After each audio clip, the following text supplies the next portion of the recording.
Muy buenas noches con todos. Estamos nuevamente reunidos gracias a Sofía, Escuela de Posgrado, y a nuestra plataforma Zoom. Esta es la sesión número 126. Ya son más de 125 o 126 conferencias magistrales gratuitas que ofrece Sofía, Escuela de Posgrado, a toda la comunidad jurídica iberoamericana. Bueno, el día de hoy hay un importante tema que es la desheredación e indignidad, y que será magistralmente expuesta por la magíster Mari Bajonero Manrique. A continuación voy a leer una síntesis de la hoja de vida de la magíster Bajonero. Ella es abogada por la Universidad de San Martín de Porres, magíster en gestión pública por la Universidad César Vallejo, cuenta con los estudios concluidos de la maestría en Derecho Civil y Comercial de la Universidad de San Martín de Porres, así como de doctorado en la misma universidad. Fue becaria del curso de especialización en despacho judicial en su tercera edición, organizado por la Universidad de Jaén en España en el año 2016. Cuenta con los cursos de especialización en sistemas de gestión antisoborno, es el ISO 37001 en su versión 2016, y sistemas de gestión de calidad ISO 9001 en su versión 2015. Fue juez titular del juzgado mixto de Ocros de la Corte Superior de Justicia de Ancash. Fue también juez superior de la primera sala civil permanente de la Corte Superior de Justicia de Lima Norte. Actualmente es juez especializada titular del juzgado civil del módulo básico de justicia de la Corte Superior de Lima Norte. Obtuvo el reconocimiento y felicitación por ser ganadora del primer lugar en la categoría de celeridad y descarga procesal en el concurso Premio Certificación ISO a las Buenas Prácticas del año 2019, organizado por el Consejo Ejecutivo del Poder Judicial en su calidad de juez superior de la primera sala civil permanente de la Corte Superior de Justicia de Lima Norte. Obtuvo también el reconocimiento y felicitación por haber contribuido en la implementación y aplicación del sistema de gestión de la calidad ISO 9001 en la Corte Superior de Lima Norte, esto en el año 2018. Fue integrante del equipo de trabajo que obtuvo la certificación ISO 9001 en su versión 2015, otorgado por BASC Perú a la Corte de Justicia de Lima Norte en el año 2018. Es integrante del Comité de Cumplimiento Normativo del Sistema de Gestión Antisoborno, SGAS, implementado por la Corte Superior de Justicia de Lima Norte, que ha recibido la certificación ISO 37001, versión 2016, otorgado por la WCA el 25 de abril del año pasado. Es juez vocera del programa Jueces en Línea, implementado en la Corte Superior de Justicia de Lima Norte. Es un verdadero honor y es un verdadero placer para Sofía, Escuela de Posgrado, contar con la muy grata participación de la magíster Mari Bajonero Manrique. Adelante, Mari. Bien, gracias. Buenas noches a todo el público que nos escucha de manera virtual en esta ocasión. Quiero agradecer también a Sofía, Escuela de Posgrado, por esta invitación. Y sí, como lo ha señalado el doctor Willy Ramírez, esta noche vamos a tratar dos temas propios del derecho de sucesiones, ¿no? Como es la desheredación y la indignidad. A ver, si me permiten compartir pantalla, tengo unas diapositivas. ¿Se puede visualizar? ¿Sí? Sí. Muy bien. Okay. Sí, se ve bien. Muy bien. Bueno, la desheredación y la indignidad son dos términos, como les he dicho, propios del derecho de sucesiones. Tal vez son instituciones poco conocidas y por ende aplicadas, pero están ahí, están en la ley. Y en esta ocasión, pues quiero compartir con ustedes algunas ideas en torno a esta figura jurídica, ¿no? Vayamos en primer lugar con la desheredación. A ver, ¿qué es la desheredación? Veamos. La desheredación es una sanción pero de carácter civil. ¿En qué consiste? Consiste en el acto por el cual una persona llamado testador excluye de una parte de la herencia llamada legítima, la excluye a otra persona, pero no es cualquier persona, sino excluye a una persona que tiene la condición de heredero forzoso. ¿Y por qué motivo la excluye? por haber incurrido en una de las causales que señala la ley. Vale acotar que aquí el único momento en que se puede desheredar a un heredero forzoso es al momento que se redacta el testamento. Ahora, ¿qué se busca con la desheredación? ¿Cuál es la finalidad? La finalidad tiene que ver con aquella voluntad del legislador de desincentivar, de evitar la reiteración de determinadas conductas, comportamientos que se juzgan reprobables en el ámbito social, ¿no? Ahora, ¿quiénes pueden ser excluidos de la herencia? Veamos. El único que puede ser desheredado o excluido de esta parte de la herencia llamada legítima es el heredero forzoso. Eso nos señala el artículo 724. Nos describe quiénes son los herederos forzosos. En primer lugar, encontramos al descendiente. Es heredero forzoso el nieto, el hijo, y todos los que siguen en línea recta, descendiente. También es heredero forzoso el ascendiente, es decir, el papá, la mamá, los abuelos, y todos los que siguen en línea recta, ascendente. Un tercer heredero forzoso, nos dice el Código Civil, es también el cónyuge. Y a partir del año 2013, también se considera heredero forzoso al miembro integrante sobreviviente de una unión de hecho, es decir, el conviviente sobreviviente, ¿no? Así que estos son los 3 tipos de herederos forzosos que pueden ser desheredados por el testador. Ahora bien, el Código Civil ha señalado diferentes causas de desheredación, ya sea que se trate del heredero forzoso descendiente, o se trate de un ascendiente, o se trate también de un cónyuge. Veamos. En el primer caso, el caso de un descendiente. A ver, ¿cuáles serían los motivos que hacen posible que un heredero descendiente sea desheredado? Veamos. La ley nos dice, hay 4 motivos por el cual un hijo, un nieto puede ser desheredado. El primer caso nos dice que es causal de desheredación el caso de maltrato físico o las injurias graves reiteradas. Cuando hablamos de maltrato físico, estamos refiriendo a aquella conducta agresora que se configure por una sola vez. Las injurias graves reiteradas, que pueden ser, por ejemplo, palabras ofensivas, pueden ser palabras humillantes a la dignidad, al honor del testador, o a su cónyuge también, siempre que el cónyuge sea ascendiente de este ofensor.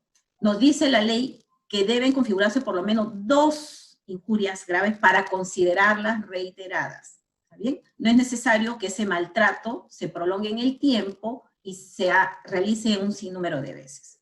Una crítica que se hace a esta causal de maltrato físico e injuria grave reiterada es de que este maltrato solamente debe ser contra el padre o la madre testadora, o tal vez el cónyuge, pero no puede ser contra el ascendiente del testador. Por ejemplo, si el hijo maltrata o injuria al abuelo, el padre no tiene derecho de desheredar al hijo.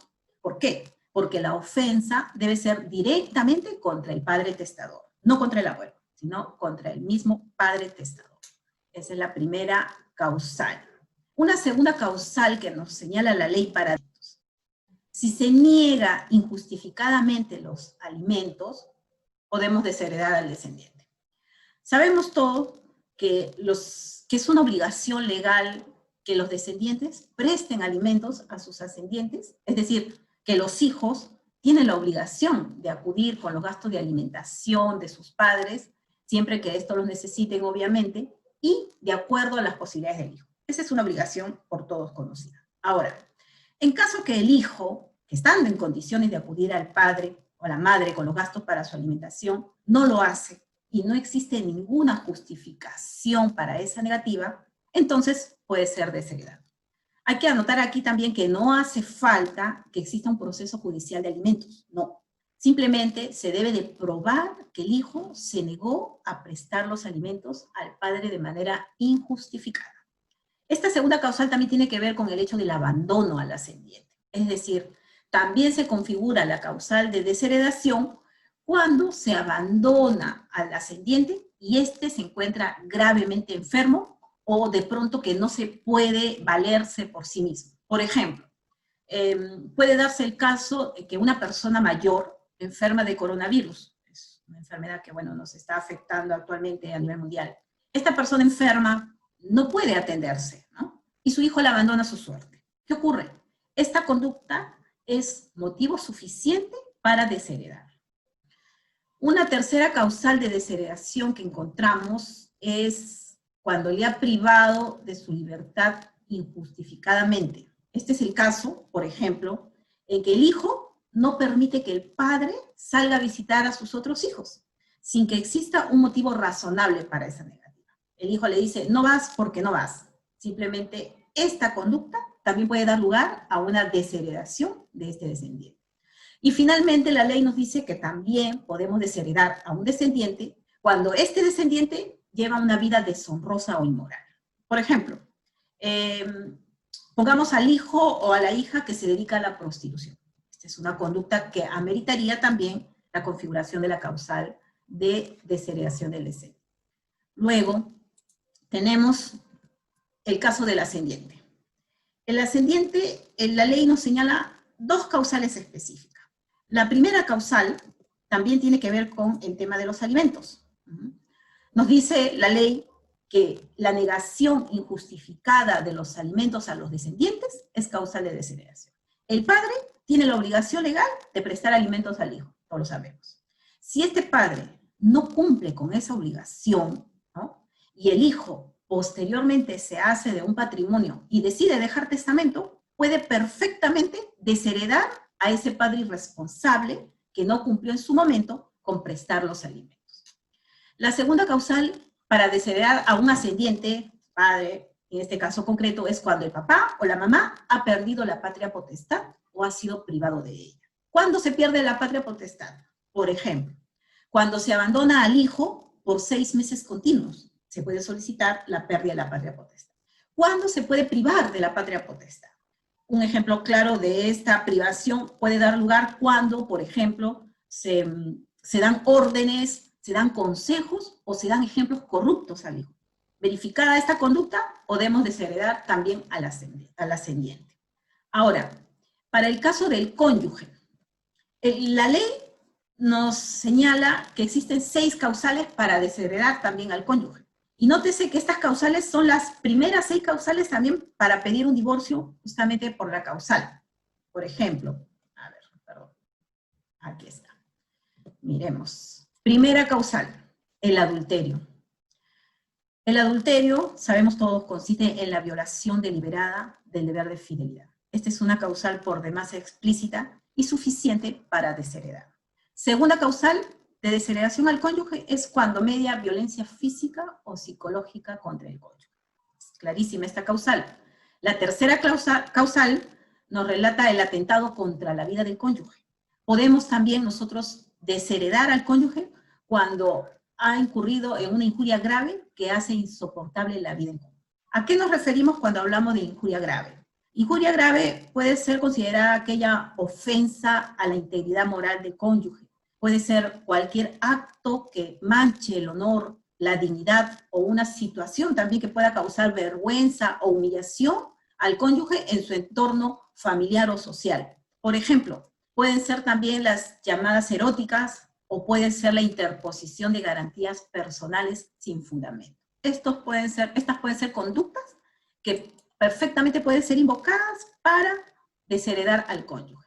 Quinta causal, está el abandono injustificado de la casa conyugal por más de 2 años continuos, o cuando son en periodos discontinuos sumados, supera este plazo. Y la sexta y última causal tiene que ver con la conducta deshonrosa que haga imposible también, insoportable, la vida en común. ¿A qué nos referimos cuando hablamos de conducta deshonrosa? Se trata de un comportamiento usual deshonesto, escandaloso, impropio, ¿no? Que va en oposición al respeto de la familia. Por ejemplo, ¿qué conducta deshonrosa podemos invocar aquí? El hecho de pronto también conductas que generen escándalos, o tal vez aquellos actos donde este cónyuge participa en actos delincuenciales, ¿no? Siempre que estos actos sean públicos y notorios, se configura la conducta deshonrosa que hace insoportable la vida en común y como tal se puede desheredar a este cónyuge.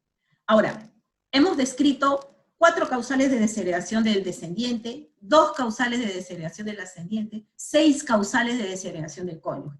Pero la ley también nos dice que el testador puede desheredar a un heredero forzoso por otras 7 causales más, y son las causales señaladas para la declaración de indignidad.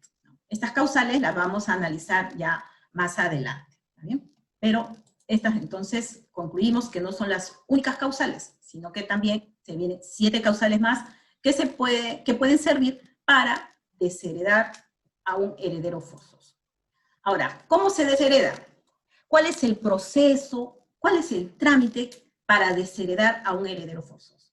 La desheredación, en realidad, es un acto propio del testador. Es decir, no se requiere ir al Poder Judicial para desheredar a alguien, no. Esto implica más bien que el trámite se reduce al momento mismo en que el testador otorga el testamento. Es decir, este acto unilateral, este acto unipersonal, formal, que también es revocable, y que surte efecto desde el momento en que se produce el fallecimiento del otorgante.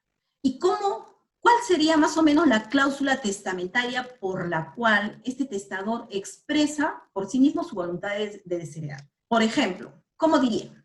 ¿Cómo diría esa cláusula? A ver, podría empezar diciendo más o menos que vayamos a un tema justamente de injurias, ¿no? Es decir, que por causa de las graves ofensas e injurias que he recibido de parte de mi hija María, expreso mi voluntad inequívoca de desheredarla, privándole de todo derecho a la herencia, y para lo cual se invoca la causal prevista en el inciso primero del artículo 744 del Código Civil.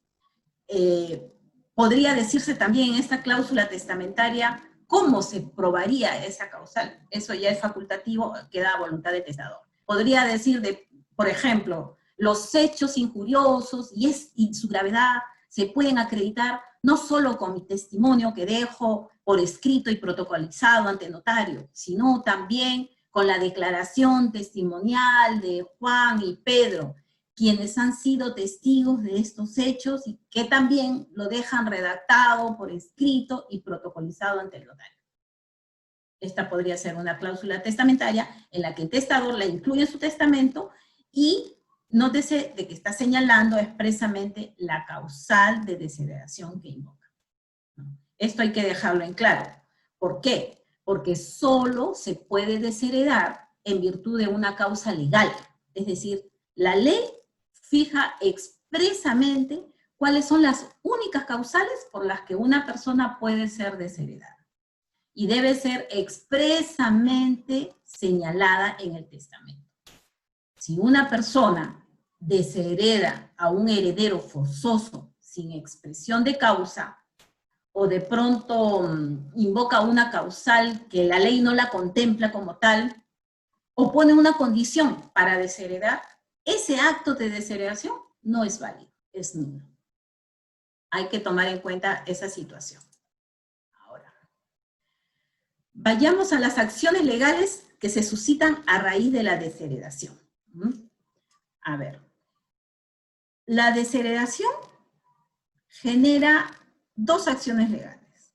Una tiene que ver desde el punto de vista del desheredado, ¿verdad? Desde su óptica, ¿qué acción puede interponer? El mejor club del mundo, el mejor Barça de la historia. ¿Sí? ¿Podemos continuar? Bien. Decimos, desde el punto de vista, desde la óptica del heredero forzoso desheredado, ¿qué acción puede interponer?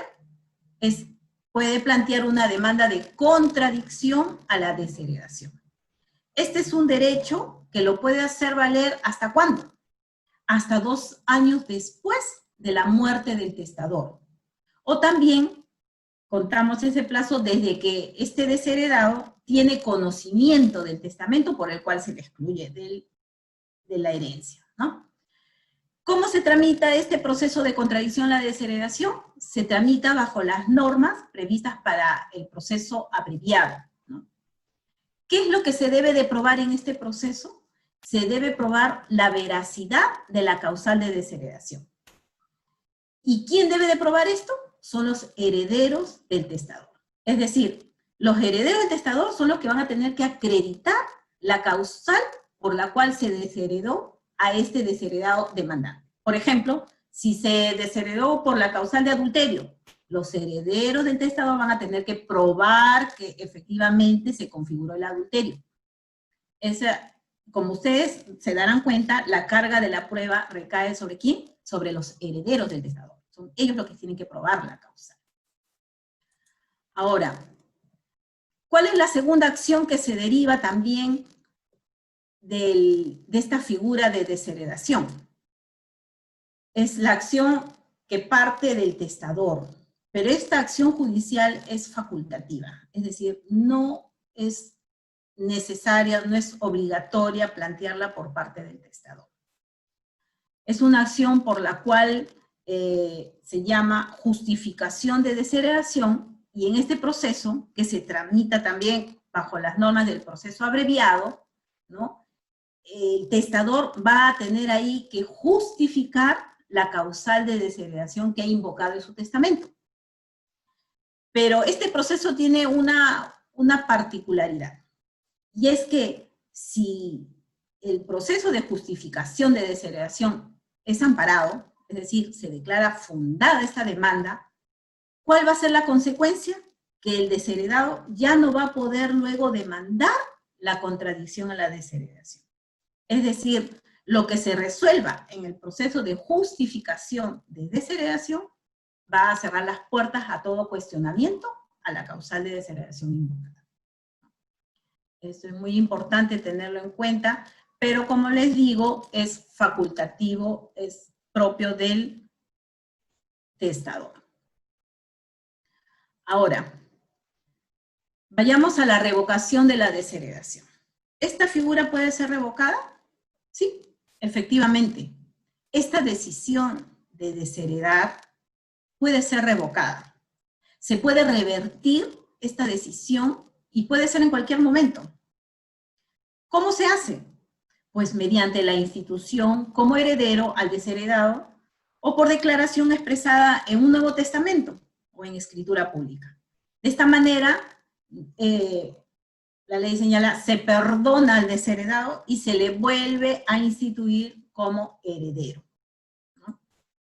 Ahora,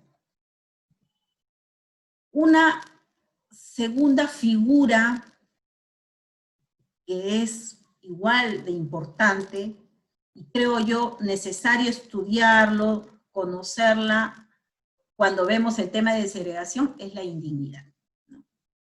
¿Cuándo a una persona se le denomina indigna? En principio, la indignidad sucesoria es también otro tipo de sanción civil, ¿no? En materia hereditaria implica que un heredero o legatario es excluido de la sucesión por un acto o un hecho cometido en agravio del causante, principalmente, ¿no? Entonces, decir que una persona es indigna en el ámbito sucesorio quiere decir que es una persona que no tiene mérito para suceder a otra en la herencia que ésta deja. Eso es lo que podemos hablar respecto a la indignidad. Ahora, ¿hablar de desheredación e indignidad es lo mismo? No. Hemos tratado de condensar en esta presentación algunas diferencias más saltantes entre ambas figuras jurídicas. Tenemos en primer lugar que por su extensión la indignidad es más amplia. ¿Por qué? Porque funciona tanto en la sucesión testada como en la sucesión intestada, a diferencia de la desheredación, que es propia de la sucesión testamentaria. Solo hablamos de sucesión testamentaria de testamento. Ahora, segunda diferencia. Podemos rescatar una diferencia teniendo en cuenta el ámbito de los posibles afectados. En la indignidad se aplica tanto, ¿para quién? Para los herederos y los legatarios. En cambio, la desheredación se aplica únicamente ¿a quiénes? A los herederos forzosos. Solo ellos pueden ser desheredados. La indignidad no. Pueden ser herederos y legatarios. Ahí hay una diferencia bastante notoria entre ambas instituciones. En tercer lugar, la La desheredación también implica la privación de la vocación hereditaria desde el momento que se abre la sucesión. Esto no ocurre con el caso del indigno. ¿Por qué? Porque el indigno sigue conservando esa calidad de sucesor. ¿Hasta cuándo? Hasta cuando se expida la sentencia firme que lo declare como tal. En cambio, el desheredado no. Pierde esa vocación desde el momento mismo que ocurre el fallecimiento del testador. Cuarta diferencia. La indignidad requiere, sí, un proceso judicial. La desheredación no. La desheredación es una manifestación de voluntad del causante, del testador. Tenemos otra diferencia más. Aquí está. Nos dice, quinta diferencia, la indignidad solo puede ser accionada ¿por quién? Por el coheredero. En cambio, la desheredación es potestad ¿de quién? Del causante, del testador. Sexta diferencia, la indignidad se funda en ilícitos penales y o civiles. Ya vamos a ver las causales de indignidad y van a poder advertir ustedes claramente de que cuando se configuran ilícitos penales es donde podemos hablar de indignidad. En cambio, la contravención, la desheredación se funda en la contravención familiar, ¿no? Hemos visto las causales, el tema de alimentos, el tema de injuria, de maltrato. Esas son causales que se fundan en justamente contravención familiar. Y finalmente, podemos decir también que el ejercicio de la acción de la declaración judicial de indignidad no permite el ejercicio de acción alguna. Es decir, planteo el proceso de declaración judicial de indignidad y luego de ello ya no puede ocurrir más nada. En cambio, en contra de la desheredación, sí procede la acción de contradicción por parte del desheredado, e inclusive el testador también se le faculta el ejercicio de la acción de justificación de la desheredación. Estas son las diferencias más saltantes que encontramos entre ambas figuras jurídicas. Ahora, vayamos a las causales para declarar la indignidad. La ley nos señala aquí que existen 7 causales. Vayamos a la primera. Nos dice, es causal para la declaración de indignidad aquella conducta atribuida al autor o cómplice de homicidio doloso o de su tentativa, cometido contra la vida del causante, cometido contra los ascendientes del causante, o contra sus descendientes o su cónyuge. Nos dice también la ley de que esta causal no va a desaparecer, así se indulte al sentenciado, ¿no? Así prescriba la pena, no. Esta causal se mantiene y puede ser perfectamente invocada en una demanda de declaración judicial de indignidad. Ahora, ha existido mucho, se ha suscitado una cuestión, una controversia sobre esta causal relacionado al término, ¿a qué se refiere la ley cuando dice condenado penalmente? O sea, ¿se requiere que exista una condena penal para excluirlo de la herencia o no? De acuerdo a cómo está redactado el inciso primero, diríamos que no. ¿Por qué? Hemos dicho que la indignidad es una sanción civil, ¿verdad? Que tiene como finalidad excluir a quien niega los valores de solidaridad familiar. Bien. Esta es una institución de orden público, que duda cabe. Si nosotros exigiéramos una sentencia condenatoria que declare la autoría o complicidad del heredero o legatario indigno, se va a permitir que este inculpado pueda disponer de los bienes mientras dure el proceso penal. Y esto va a traer una incertidumbre entre los adquirentes de estos bienes, ¿verdad? Entonces, ese no es el espíritu de la norma, porque lo que estamos viendo si la indignidad es una sanción civil, no podemos darle ese espacio de tiempo para que este procesado disponga de los bienes, hasta que ocurra la sentencia penal que lo condena y diga, eres indigno y por tanto no debiste tú de acceder a los bienes. sería demasiado tarde. Ya los bienes de pronto habrían pasado a terceras, cuartas, quintas personas. Entonces, lo que se busca con esta causal es justamente la declaración de indignidad sin necesidad de un proceso penal que lo haya condenado como autor o cómplice del delito de homicidio. Además, hay que tomar en cuenta que ahora cuando veamos la segunda causal de declaración de indignidad, ahí sí el artículo 667 en su inciso 2 nos dice condenados por delito doloso. En la segunda causal sí habla de condena. En cambio, en este primer inciso no hace falta la condena penal, ¿no? Es por ello que cuando nosotros nos estamos refiriendo al autor o cómplice del delito, ¿no?, de homicidio contra el causante, por ejemplo, ¿no?, en este caso estamos diciendo que el juez civil va a ser el que va a calificar al indigno con independencia de lo que ocurre en el proceso penal, ¿no? El juez lo que va a hacer es declarar la indignidad en base a lo que él constate en la realidad. Segunda causal, el artículo 667 del Código Civil, en su inciso 2, dice, es causal para la declaración de indignidad cuando la persona, el heredero, el legatario, ha sido condenado, dice, condenado por delito doloso cometido en agravio del causante o de alguna de las personas a que nos hemos referido en el inciso anterior. Es decir, en esta causal sí se exige la existencia de una condena penal firme por un delito doloso cometido en agravio del causante o de sus ascendientes, descendientes o su cónyuge. Tercer inciso del artículo 67 nos dice que también es causal para declarar indigno aquel heredero o aquel legatario, dice, que hubiera denunciado calumniosamente al causante por delito que la ley lo sanciona con pena privativa de libertad, ¿no? Es decir, haber imputado un delito a sabiendas de la falsedad de esa atribución al causante.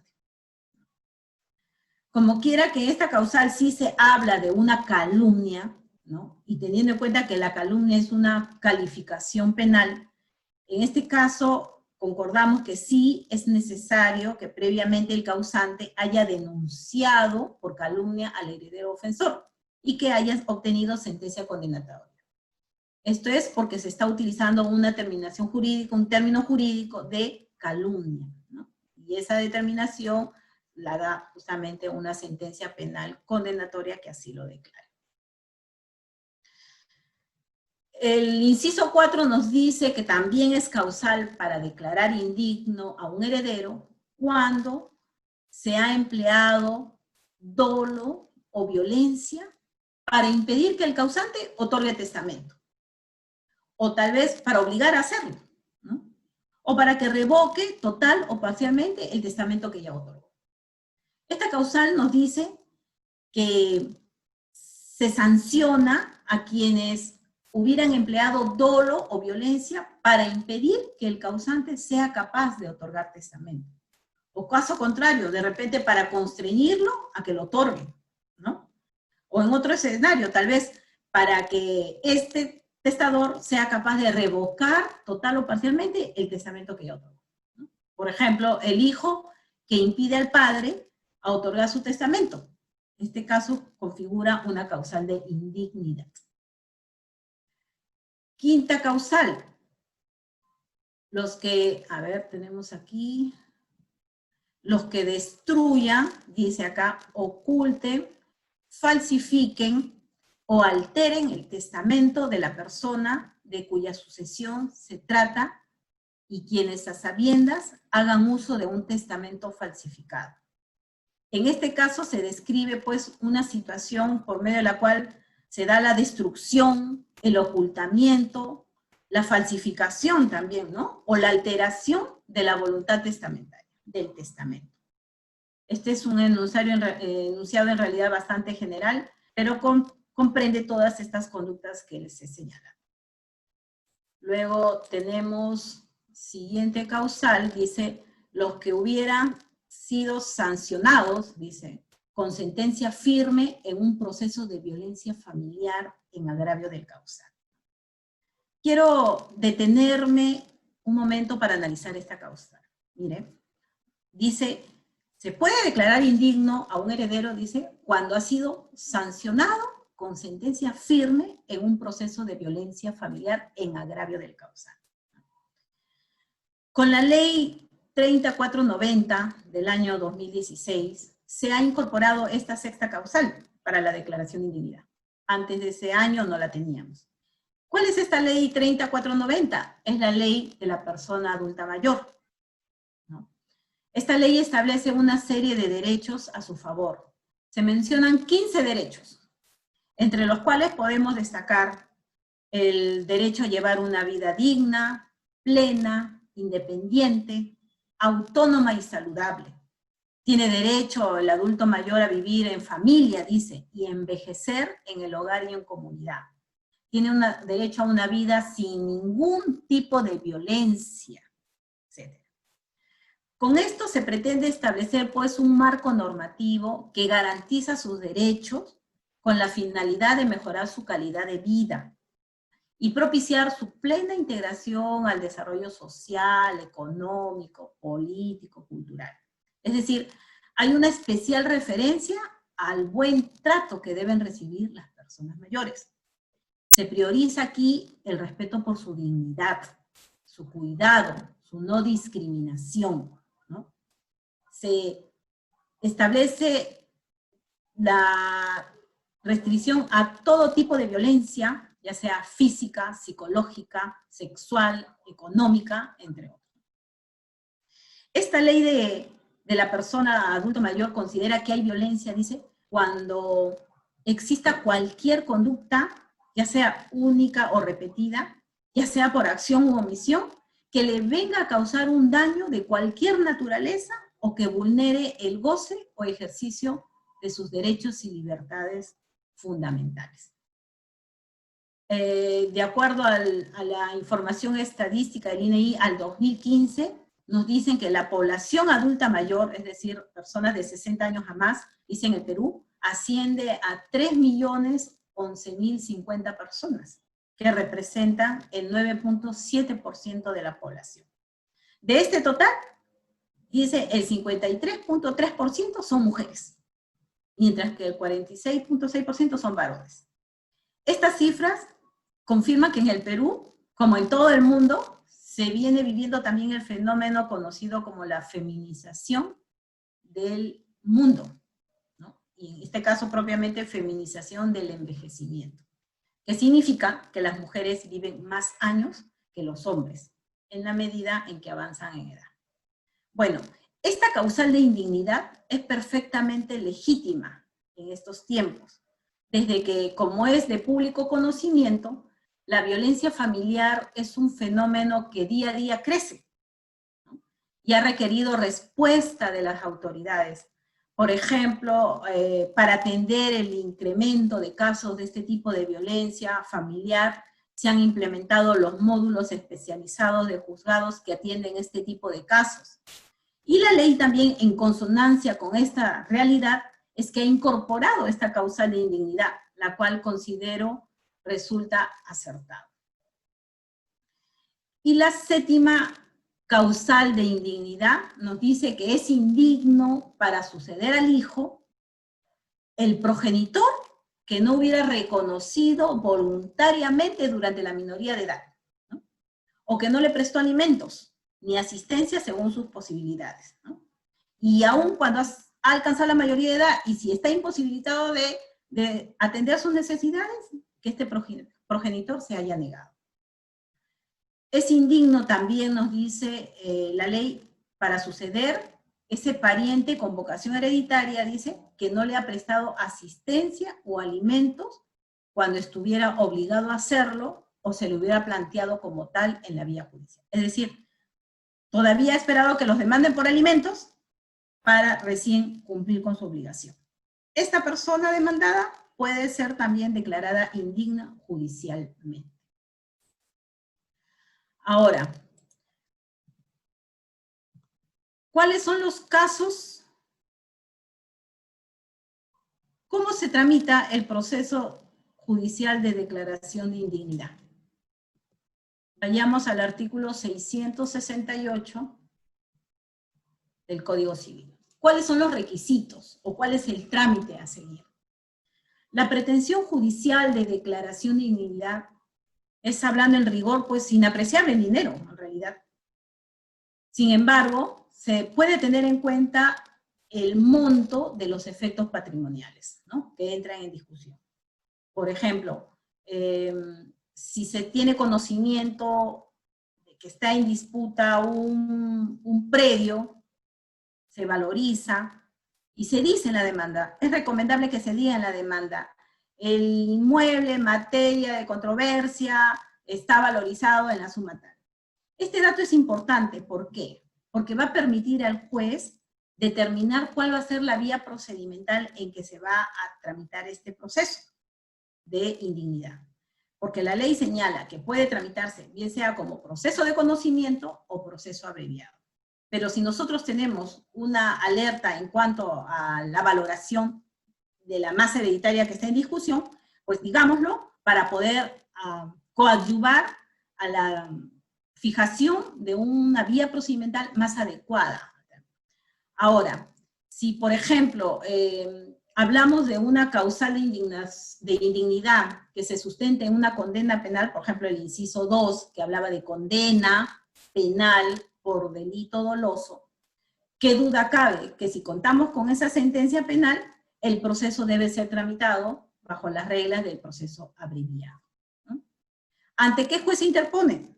Se interpone ante el juez civil del lugar del último domicilio del causante. Hay que tomar en cuenta eso también para efectos de la competencia. Ahora, en este proceso, lo que se tiene que alegar y demostrar es que este heredero cuestionado cometió alguna de las causales que lo hacen indigno para suceder. La carga de la prueba y los medios probatorios deben estar justamente encaminados a probar eso, que se configuró la causal de indignidad que se está invocando en la demanda. Una vez declarado mediante sentencia judicial que la persona es indigna para suceder, va a perder el derecho a que se le asignen los bienes que le corresponderían como herencia o legado, ¿no? Y estos bienes, ¿a quién va a pasar? ¿A manos de quién va a pasar? Van a ser repartidos entre sus descendientes, quienes lo van a heredar por representación. Y a falta de descendientes, entonces ahí sí será repartido entre los demás herederos y legatarios. Esta acción de exclusión por indignidad o de declaración judicial de indignidad prescribe al año de haber entrado el indigno en posesión de la herencia o del legado. Ahora, un punto muy importante en el ámbito de la indignidad es, como hemos dicho, cuando se trata del testador quien deshereda a su heredero forzoso por indigno, es decir, por una de las causales del artículo 667, este testador ofendido también tiene derecho a perdonarlo, tal igual como ocurre en la desheredación. El artículo 669 del Código Civil precisamente nos relata eso, y nos dice, el causante, dice, puede desheredar por indigno a su heredero forzoso conforme a las normas de la desheredación, y puede también perdonar al indigno de acuerdo con dichas normas. Así que también podemos decir que existe la revocación en la declaración de indignidad. Bien, empecé diciéndoles que tanto la desheredación como la indignidad son figuras poco frecuentes, no muy utilizadas en nuestro medio, ¿no? Pero recordarán ustedes de que precisamente hace unos años fue noticia de primera plana ese suceso por el cual una joven llamada Elita Espino, ¿no?, mató a su madre con la ayuda del enamorado y un amigo de este, ¿no? La mamá, Elizabeth Vázquez, era una abogada de éxito, divorciada, que había amasado una fortuna de un poco más de 15 millones de dólares, más o menos, ¿no?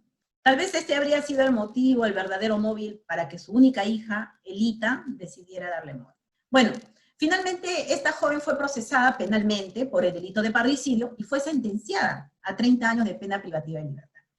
Es el caso que, estando en prisión, ella solicitó la sucesión intestada de su madre, pidiendo ser declarada única heredera universal. Ante este pedido, el abuelo materno, ¿no?, interpuso una demanda de declaración judicial de indignidad contra esta joven, su nieta. ¿Qué causal invocó él? Invocó la causal prevista en el inciso 1 del artículo 667. Esto es, que la joven era indigna por haber sido autora del homicidio doloso cometido contra la vida de su propia madre, ¿no? Si bien de la información recabada en los medios de comunicación se entiende que hasta la fecha dicha causa no ha sido resuelta, dice, puesto que falleció el abuelo materno, quien era el demandante, se suscitó toda una nueva discusión sobre la vocación hereditaria ahora por representación de élita respecto al abuelo, ¿no? Al final de cuentas, este caso todavía se está dilucidando en el Poder Judicial, pero se sabe que la abuela materna es quien actualmente se encarga de la administración de la herencia en disputa, ¿no? Este es un proceso que ilustra claramente cómo el homicidio del causante, ¿no?, puede dar lugar a una declaración de indignidad con la consecuente privación del disfrute de la herencia.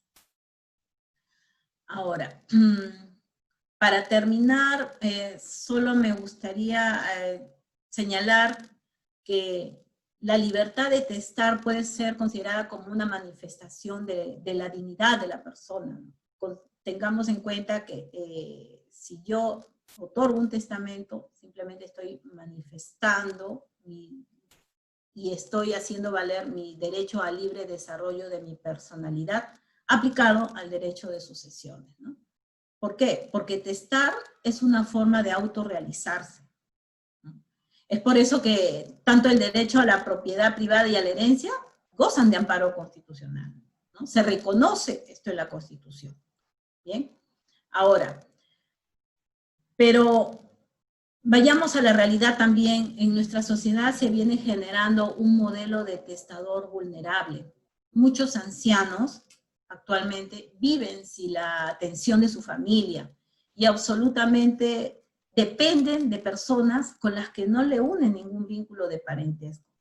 Esta realidad nos viene mostrando un incremento del deseo de desheredar a quienes por ley quedarían beneficiados en la herencia, ¿no?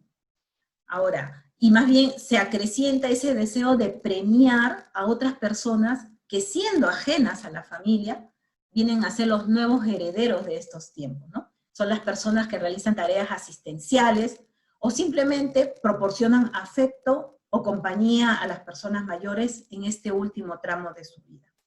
Yo simplemente quiero acotar que esta realidad, ¿no?, nos sirva de reflexión a todos nosotros, como hijos, como padres, como familiares, para evaluar la manera en que nos estamos conduciendo en nuestro entorno y fundamentalmente ver cuál es la atención que venimos nosotros brindando a nuestros padres, abuelos, hijos y demás familiares, para con quienes estamos obligados, no solo por mandato de ley, sino moralmente, ¿no?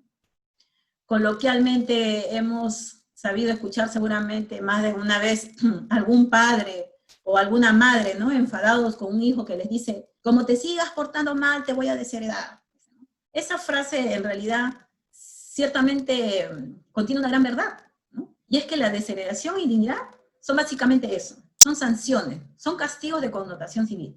Sin embargo, no veamos la desheredación y la indignidad únicamente como castigos a la hora de la repartición de la herencia, no.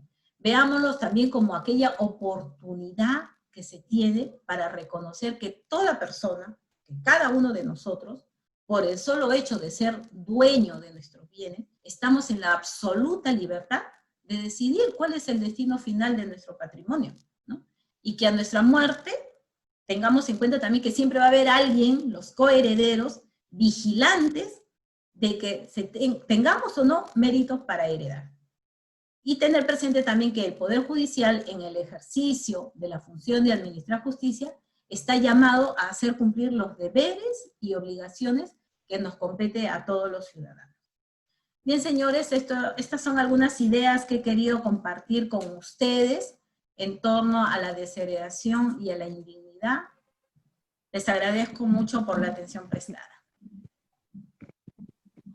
Bien, muchísimas gracias, Mari, por tan brillante y didáctica exposición. Si hubiera alguna pregunta del auditorio, pueden hacerlo levantando la mano o hay una opción también del chat. Vamos a ver si hay alguna inquietud. Luis Martín Espino Herrera nos dice, según lo expuesto, solo se pueden desheredar a los herederos forzosos en virtud de causa preestablecida en la ley, y se puede desheredar tanto al heredero como legatario. Pregunta, ¿qué sucede en el caso de que alguien simula un parentesco con el causante, cambia su apellido con el propósito de heredar, el cual usó por largos años, incluso estando vivo el testador, situación que se desconocía, y luego, después de transcurrido más de 10 años de la muerte del testador, se descubre esta situación? ¿Qué hacer en estos casos? Muy bien. A ver, primero aclaremos un tema. Si hablamos de desheredación, tan solo podemos desheredar a los herederos forzosos, como bien se empezó en la introducción de la pregunta, correcto. Los legatarios solo pueden ser declarados indignos. En el caso que se expone, nosotros estamos frente a una situación en la que se ha cambiado el apellido para justamente poder crear una relación, un vínculo de parentesco. Lo primero que debemos hacer es precisamente pedir la nulidad de ese acto. Me imagino que deben haberse presentado alguna partida de nacimiento en la que diga, no, acá yo soy hijo de fulanito de tal. Pues esa partida, ese vínculo que se trasluce esa partida, si no corresponde a la realidad, puede ser materia de un proceso de nulidad de acto jurídico. Declarar la nulidad de acto jurídico, definitivamente, pues, esa persona simplemente no es heredero y tampoco tendría derecho a la masa hereditaria. Bien. Hay una pregunta de Antonio Tinajeros, está levantando la mano. Adelante, Antonio.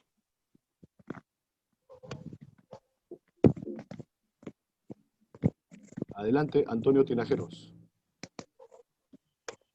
Buenas noches, ¿me escucha? Sí, adelante. Okay. Sí. Doctora, muchas gracias por la exposición, bastante ilustrativa. Doctora, mire, usted hizo referencia al artículo 751 sobre la justificación de la desheredación, ¿correcto? Así es. Bueno, a pesar que tenemos el código acá, primera vez que lo escucho yo, ¿no? Doctora, una pregunta. No una pregunta, sino una petición. Doctora, usted habla sobre la indignidad y ha hablado sobre la desheredación, ¿no? Y bueno, también este tema de la justificación.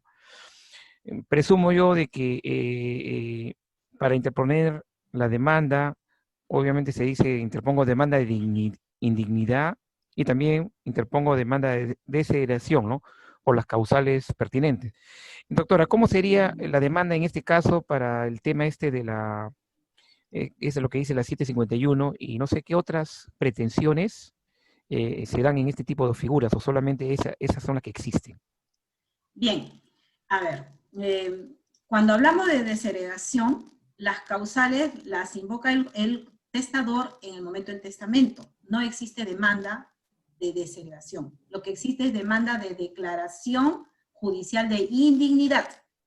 Ahora, cuando nosotros hablamos del artículo 751, estamos hablando de la situación de desheredación. Es decir, cuando el testador en su testamento dice, desheredo a mi hijo por, imaginemos, en este caso, ¿no? El inciso 4 de 744, porque lleva una vida deshonrosa. Correcto, lo desheredo. El testador, facultativamente, si lo tiene a bien, puede iniciar un proceso judicial de justificación de desheredación. Es decir, yo testador otorgo mi testamento, pero caramba, yo de repente estoy pensando que mañana más tarde, a mi muerte, mi hijo desheredado va a plantear un proceso justamente contradiciendo esa desheredación. No, yo me curo en salud. Yo planteo un proceso de justificación de desheredación y yo, testador, voy a probar la veracidad de esa causal. Voy a acreditar que efectivamente mi hijo ha incurrido en esta causal de llevar una conducta deshonrosa, ¿no? Llevar, dice, una vida deshonrosa, correcto.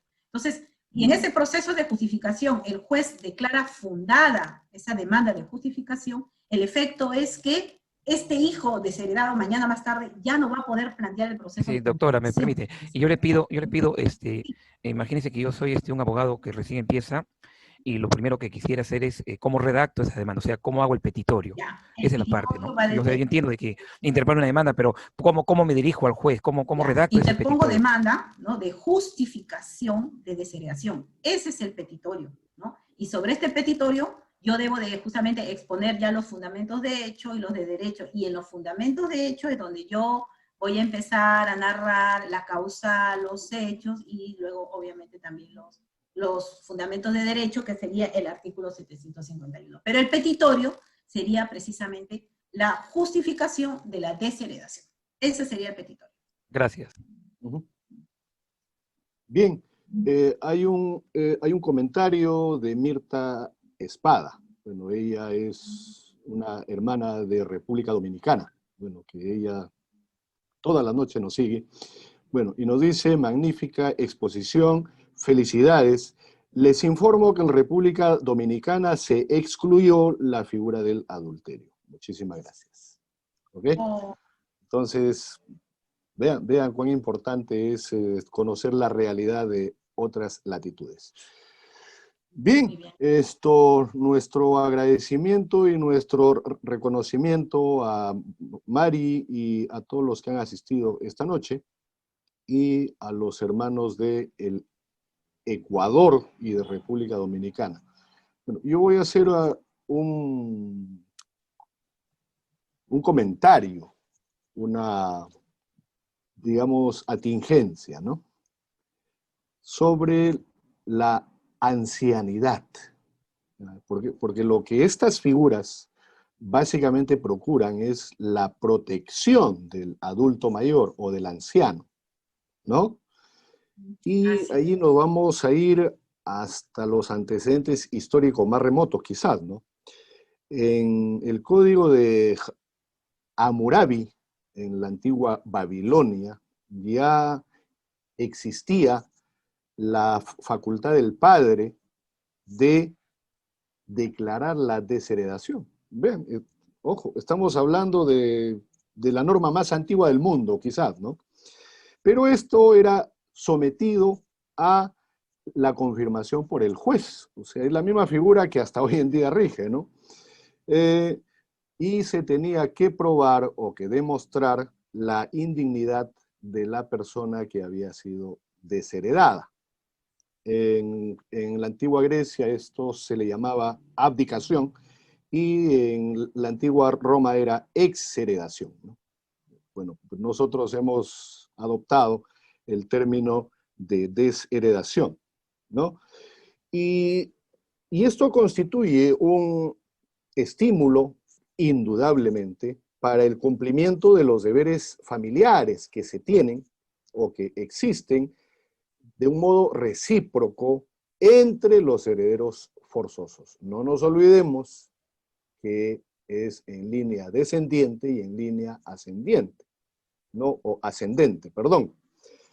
Y el antecedente peruano es que en el Código de 1852, el Código Civil de 1852, esto estaba recogido en el artículo 844, que precisamente nos hablaba también de un juicio, que había que entablar un juicio, y en el actual Código Civil vigente, que es el de 1984, esto está contemplado en el artículo 713, el que se refiere al testador puntualmente, en el 715 que nos habla de la contradicción y el 716 que nos habla ya del juicio en sí. Y en el 715 queda establecido el plazo que muy bien ha mencionado Mari, que es el de 2 años, ¿no? Ahora, ¿por qué la protección al anciano o a los ancianos? Nos vamos a ir hasta los inicios mismos de la humanidad. En las sociedades primitivas o en las primeras sociedades, ¿no? Había una consideración especial y yo diría muy especial a los ancianos. La longevidad era un era un motivo de orgullo para el clan o para la tribu, para la horda, ¿no? Porque los ancianos eran los depositarios del saber, eran además el contacto con los antepasados, ¿no? Eran los intermediarios entre el presente y el más allá. Vean la gran importancia que tenían los ancianos en el mundo antiguo o en la sociedad primitiva. Y básicamente sus tareas o sus labores eran la de sanadores, que hoy podríamos llamarle curanderos, y eran también jueces y eran educadores, era el anciano de la tribu, precisamente, ¿no? Y era un gran privilegio la ancianidad. En la antigua Grecia, bueno, lo que se buscaba era la belleza y la perfección, porque supuestamente esto era agradable a los dioses del Olimpo, ¿no? Pero ¿qué pasaba con los ancianos allí? ¿No? Los dioses del Olimpo no amaban a los ancianos, y acá empieza el problema y que se ha ido dando a lo largo de los años, ¿no? Porque la vejez atentaba contra la belleza. Vean, la vejez atentaba contra la belleza y eso lo seguimos viendo hoy en día. Bueno, si no, pues la industria de la belleza no sería pues rentable, ¿no? La vejez, se decía que atentaba contra la belleza. Tuvieron que darse numerosas leyes atenienses en Atenas, insistiendo, en el respeto a los padres y a los ancianos. Oiga, ¿se tiene que dar una ley para eso? Para que se respete a los ancianos, para que se respete a los padres. Esto es un indicador de que la cosa no andaba bien y que se hacía necesario dar una norma con ese fin. La vejez, lamentablemente, en la antigua Grecia era considerada como una suerte de tara, y esto es, desde mi punto de vista, fatal, ¿no? Y la autoridad paterna fue declinando. Bueno, ya sabemos por qué. Vea que cómo la historia se va repitiendo, ¿no? Entonces, la autoridad paterna fue declinando y surgió en aquella época la independencia de los hijos. Y por primera vez en la historia se establecen instituciones de caridad para los ancianos necesitados. En la antigua Grecia, estamos hablando de entre el siglo V y el siglo VIII antes de Cristo. En el mundo hebreo, el Antiguo Testamento tiene 45 libros, si no me equivoco, y que recoge la historia de aproximadamente 1000 años, ¿no? Y en el mundo hebreo, los ancianos ocupan un lugar privilegiado y esto está en las Sagradas Escrituras. Y ahí hay una figura icónica, diría yo, que es la de Moisés, que es el que se entrevista con Dios y es el que recibe el mandato del Dios. Es el intermediario entre la divinidad y la sociedad. Pero luego, conforme pasan los años y ya Moisés no estaba en la condición o en la capacidad, recibe el mandato divino también de conformar un consejo de ancianos que tuviera una cantidad de 70. Le dice, escoge 70 ancianos para que te ayuden en tu tarea, ¿no? Este consejo de ancianos en el mundo hebreo todavía continúa, ojo, porque hasta hoy en día esto existe en la sinagoga judía, por ejemplo, ¿no? En el mundo romano, ¿no? Los ancianos eran los que atendían los grandes problemas por la experiencia. Entonces, quizás de allá viene ese dicho que dice, más sabe el diablo por viejo que por diablo, ¿no? Por toda la vasta experiencia que se tiene. Entonces, los ancianos eran los que atendían a los problemas políticos, sociales, psicológicos, demográficos y los problemas médicos también, por la experiencia que traían. Y se instaura en Roma la figura del pater familia, ¿no? El padre de familia que era dueño de todo, absolutamente todo, y que hasta podía disponer de la vida de los integrantes de ella. Esto quizás era un exceso desde mi humilde punto de vista. En el cristianismo, ¿no? Hay que reconocer que la iglesia siempre atendía y ha atendido a los pobres, a los indigentes, y entre ellos abundaban los ancianos, lamentablemente, ¿no? En la Edad Media, en donde la fuerza bruta mandaba, ¿no? Era el poder de la fuerza, había la brutalidad y el predominio de la fuerza, ¿ok? La iglesia fue la única institución que protegía a los ancianos. Y era un mundo eminentemente pobre. Todos eran pobres. Había extrema pobreza. Bueno, lo que se vive hoy en día no es nada comparado con ello. Y esto se ve en algunos documentales, en algunas series, en algunas películas de época, ¿no?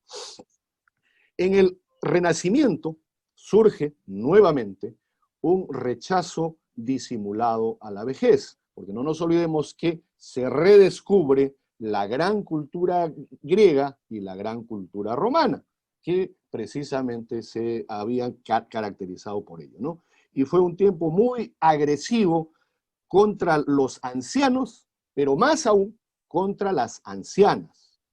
Y ahí están los cuentos de la bruja mala o de la anciana jorobada, ¿no? Vean cómo esto se ha ido arrastrando a lo largo de los siglos. Y en el mundo moderno, cuando ya las cosas han ido cambiando, surge pues el pensamiento liberal y las políticas revolucionarias, y con ello la burocracia. Surge una nueva forma que es el poder del escritorio o el poder de la oficina, ¿no? Donde ya las personas van a dedicarse a otras tareas. Pero con el paso de los años surge algo muy necesario, y es el tema de la jubilación. Vean, la jubilación. Bueno, y la jubilación era una recompensa que se le daba a los trabajadores de más de 50 años. Bueno, porque en esa época ser mayor de 50 años era el equivalente a ser anciano. Bueno, ahora pues alguien de 50 está en la flor de su juventud. Ahora, en el ámbito peruano, en las culturas pre-incaicas o pre-incas había un respeto absoluto por el anciano, ¿no? Era el cabeza de familia y la forma de organizarse era el ayu o ayu, ¿no? En los incas este respeto continúa, ¿no? Pero sí se preocuparon por los mayores. Y vean, aquellas personas que ya cumplían 60 años, les encargaban la siguiente tarea: orientar a la juventud y asesorar a la clase dominante. Esa era la tarea de los ancianos. Y los mayores de 80, con mucha pena debo decirlo, eran enviados a una suerte de depósitos públicos o asilos de ancianos, para que ahí, bueno, ya pasen sus últimos días, ¿no? Entonces, sí había un gran respeto y una gran consideración. En la colonia, acá se cambia la agricultura por la minería. Entonces, la clase dominante solo mostraba interés por el indígena apto, joven y fuerte, robusto, ¿no? Y acá surge en nuestro país la mendicidad, y básicamente de los ancianos. Cuando ya se llega a la república, ¿no? El anciano ya es fuerza de trabajo revaluada, ¿no? Tiene que buscar refugio o tiene que vivir de la buena fe de los hijos, ¿no? O de sus ahorros si los tiene. Pero hay que reconocer también que las instituciones que acogían a estos adultos mayores, a estos ancianos en situación de abandono, eran las familias pudientes. Esto es algo que debemos reconocer. Recién en la década del 70, con el gobierno de la dictadura militar, es que se preocupan por el futuro de la ancianidad y envían a sus profesionales de la salud para adquirir conocimientos en el extranjero, y a su retorno es que se instauran los centros geriátricos, sea este aéreo, naval o militar, que hasta ahora existen y que se ha ido replicando. Entonces, eso es algo que hay que reconocer en los últimos tiempos. ¿Cuál es la realidad hoy día y qué es lo que nos debe preocupar y que muy bien ha expuesto Mari, ¿no? Por ejemplo, los asilos o las casas de reposo, como se llame, no cuentan con asistencia legal especializada hacia el adulto mayor, víctima de abandono, ojo, por parte de sus hijos, a fin de que se les asista en el proceso de desheredación, que es lo que nos ha expuesto Mari brillantemente. Amén del gran desconocimiento que hay acerca de esta figura jurídica, ¿no? Bueno, ¿y qué es el abandono y que puede ser causal de desheredación? Es la no administración de los cuidados o de la supervisión necesarios respecto a la alimentación, al vestido, a la higiene, al cobijo o a los cuidados médicos apropiados. Y lo que lamentablemente existe también y que vale la pena mencionar es el maltrato físico, maltrato psicológico y el abuso patrimonial. Se hace la familia de los bienes del adulto mayor y se le priva hasta de su propiedad. Entonces, lo que se debe procurar es el reconocimiento del derecho que tiene la persona adulta mayor a contar con asistencia legal especializada para aplicar precisamente este proceso de desheredación, ¿no? Ahora, en esto intervienen varias ramas del derecho, ¿no? Interviene hasta el derecho penal, amén del derecho civil, el derecho notarial, el derecho registral, etcétera, ¿no? Entonces, no basta con un solo abogado. Lo que se requiere es contar con el concurso de los mejores profesionales del derecho acerca de este tema. Y no nos olvidemos, amigos y amigas, que en la desheredación o con la desheredación, el heredero pierde todos sus derechos sucesorios y estos pueden pasar directamente a sus descendientes, ¿no? Sería pues el caso de los nietos o si es en orden ascendente hacia los abuelos. No sé si tienes algo que agregar, Mari, porque el Sí, tema de verdad es muy, muy interesante, ¿no? definitivamente, es muy interesante y necesario conocerlo en estos tiempos, ¿no? Donde, como repito, se está dando la figura del testador vulnerable y también justamente por la figura del abandono, estas personas adultos mayores pueden terminar siendo víctimas de personas ajenas que, aprovechándose de esa situación de minusvalía, pues simplemente se hacen de la propiedad. Por eso la ley, si bien es cierto, se está dando un gran paso con la ley 3490, pero ahora corresponde a nosotros pues poner en práctica y justamente darle contenido a esa norma, ¿no? En nuestro día a día. Muy importante y de verdad bastante reflexivo toda la ilustración que nos ha hecho conocer ahora, doctor. Muy Bien. bueno. No, bueno, gracias a ti. La historia. Rica. Sí, sí, porque hay que ver esto, bueno, hay que ver el bosque y no solamente el árbol, ¿no? Yo creo que hay que contextualizar las cosas. Bueno, Miguel Aurelio Vaca Villar está con sueño, así que damos por clausurado este importantísimo evento con nuestro agradecimiento y reconocimiento a la magíster Mari Bajonero Manrique, juez especializado de la Corte Superior de Justicia de Lima Norte, por tan magnífica exposición acerca de la desheredación e indignidad. Bueno, Mary o Mari, esperamos contar nuevamente con tu presencia y, como siempre, nuestro agradecimiento también a nuestros hermanos latinoamericanos o iberoamericanos que noche a noche nos siguen en las conferencias virtuales gratuitas de Sofía, Escuela de Posgrado. No se olviden que mañana hay una importante conferencia a cargo de nuestra colega Elvia Medalid, Dolci, Sal y Rosas. Muchísimas gracias, Mari. Muchísimas gracias a todos nuestros hermanos latinoamericanos. Hasta mañana.